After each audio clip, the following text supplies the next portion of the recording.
नमस्ते भाऊ. नगरीचा हा भाग मी एक सामान्य नगरकर म्हणून बनवत आहे. मी कुठल्याही पक्षाचा नाही, कुठल्याही विचारधारेचा नाही. हा विचारधारा आहे ती म्हणजे संविधानाला अनुसरून असलेली जी विचारधारा आहे तिचं मी पालन करणार. एक पत्रकार म्हणून आणि अहिल्यानगरचा एक रहिवासी म्हणून यंदाची जी निवडणूक आहे महानगरपालिकेची, ती मला जशी दिसते तशीच सर्वसामान्यांनाही दिसत असेल असं मी गृहीत धरतो. किंबहुना वातावरण सगळीकडं तसंच आहे. अनेक प्रभागामध्ये निवडणूक बिनविरोध झाल्या. ही निवडणूक बिनविरोध करण्यासाठी पडद्यामागच्या ज्या हालचाली झाल्या त्या कुजबुजत्या स्वरामध्ये सगळ्या नगरमध्ये चालू आहेत. एखाद दुसरी शीट तशीही झाली असेल खऱ्या अर्थाने, पण त्याचीही शंका आहेच. बरं, ते काही असो. आता बिनविरोध निवडणुका हा राज्यस्तरीय प्रश्न झालेला आहे. मनसे आणि उद्धव बाळासाहेब ठाकरे सेना यांनी त्याच्या विरोधात याचिका देखील दाखल केलेली आहे. त्यामुळे तो निर्णय होईल तो होईल. पण मुळात निवडणुका बिनविरोध होणं हे लोकशाहीला पोषक आहे का? जेव्हा मतदान यंत्रावर सर्व उमेदवारांसोबत नोटा नावाचं बटन असतं, तेव्हा निवडणुका बिनविरोध कशा होऊ शकतात हा एक महत्त्वाचा प्रश्न उभा राहिलेला आहे.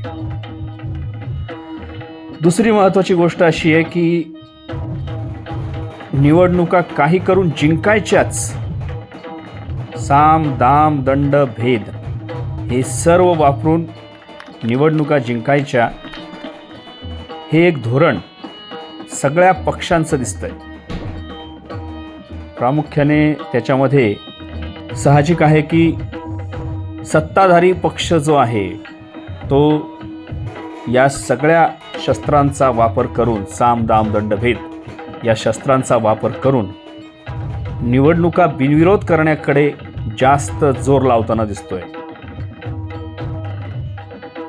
आणि खऱ्या अर्थानं हेच लोकशाहीला घातक आहे. आपण पाहतोय की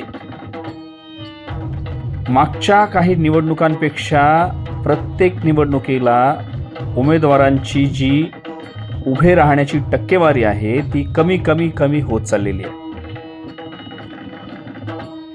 म्हणजे थेट 39% उमेदवार कमी असणं, कमी उभे राहणं ही काही लोकशाहीला पोषक अशी गोष्ट नाही आहे. याचं सरळ कारण असं की राजकारणीसुद्धा आता या निवडणुकांपासून लांब जायला लागलेले आहेत. महत्त्वाचं आणखी एक कारण निवडणुकीसाठी लागणारा पैसा.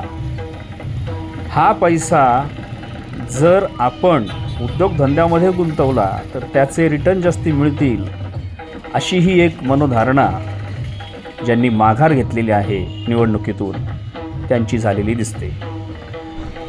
त्यांच्या वैयक्तिक पातळीवर ती गोष्ट बरोबरही आहे. कारण निवडणूक जिंकायची तर पाण्यासारखा पैसा ओतावा लागतो आणि साहजिकच तो वसूलही करावा लागतो. आणि जो सरळ मार्गी उमेदवार आहे, सरळ मार्गाने निवडणूक लढवणार आहे, तो निवडून जरी आला तरी तो त्या मार्गाने त्याचा पैसा वसूल करू शकणार नाही. हे मार्ग कोणते हे सर्वसामान्य नागरिकांना, मतदारांना सांगण्याची गरज नाही. मुद्दा असा आहे की निवडणुका या दिवसेंदिवस दहशतीच्या वातावरणात, भांडणाच्या वातावरणात पार पाडल्या जात आहेत. आणि हे कितपत योग्य आहे, यासाठी काय केलं जाणार आहे? कुठल्याही मतदाराला आपला नगरसेवक गुंड असावा, त्याने आपल्यावर रुबाब गाजवावा, त्याने दहशत माजवावी असं वाटत नाही. पण त्याच्याकडं पर्याय राहिलेला नाही. कारण जे उभे आहेत निवडणुकीला त्यातला अगदी चुकून माकून एखादा असा दिसतो की जो गुन्हेगारी पार्श्वभूमीचा नाही, आणि बाकी सर्व यांच्यावर कुठल्या ना कुठल्या स्वरूपाचे गुन्हे दाखल झालेले आहेत.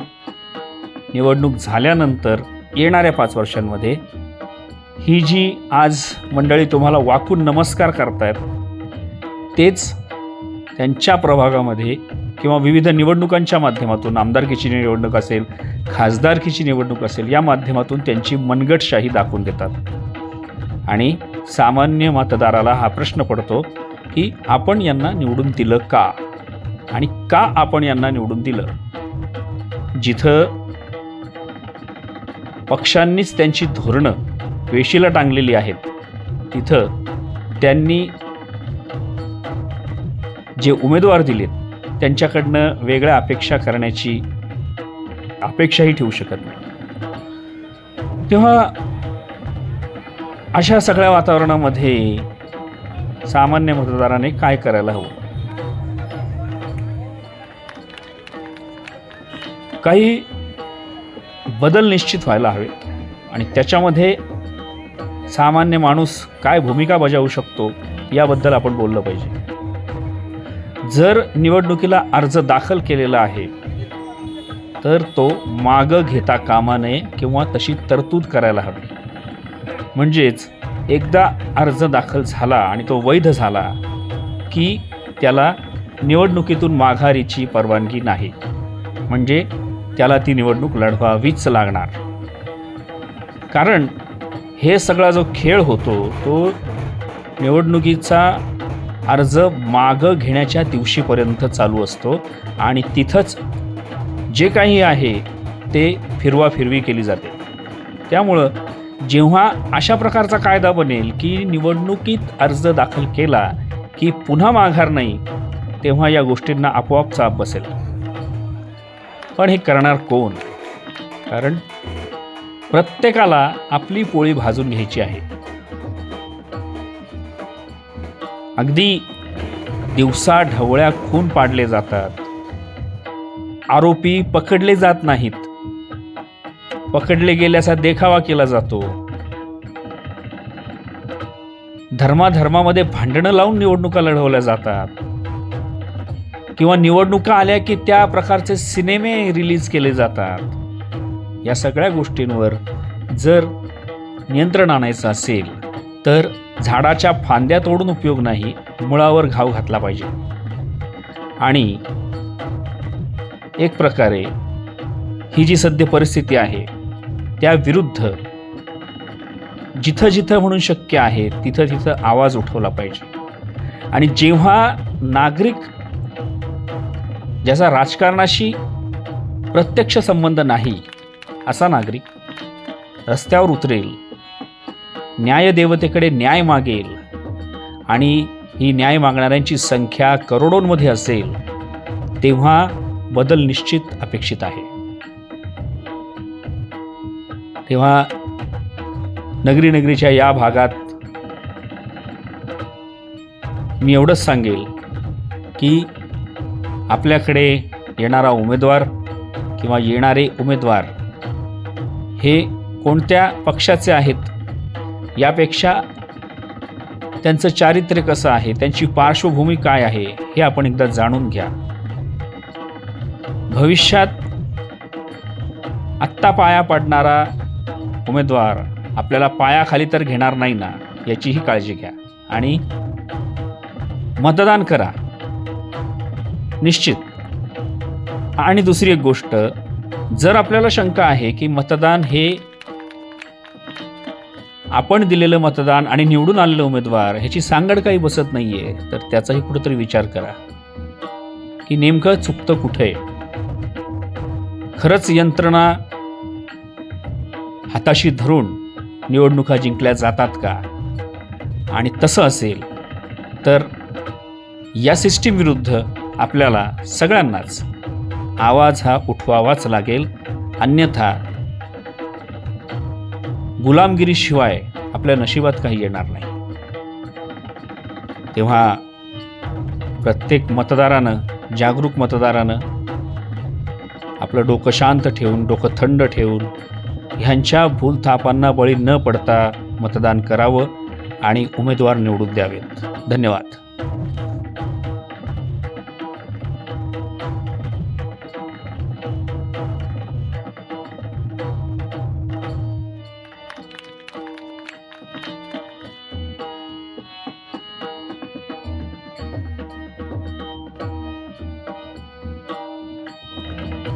नगरी नगरी यूट्यूब चॅनल शेअर करा, सबस्क्राईब करा, डोकं खाजवा, घंटी वाजवा, लाईक करा, पुढे पाठवा, कधी भी बघा आपल्या हक्काचं चॅनल नगरी नगरी यूट्यूब चॅनल. पांढऱ्याचे पांढरे, काळ्याचे काळे करत राहणार किरण ढाळे.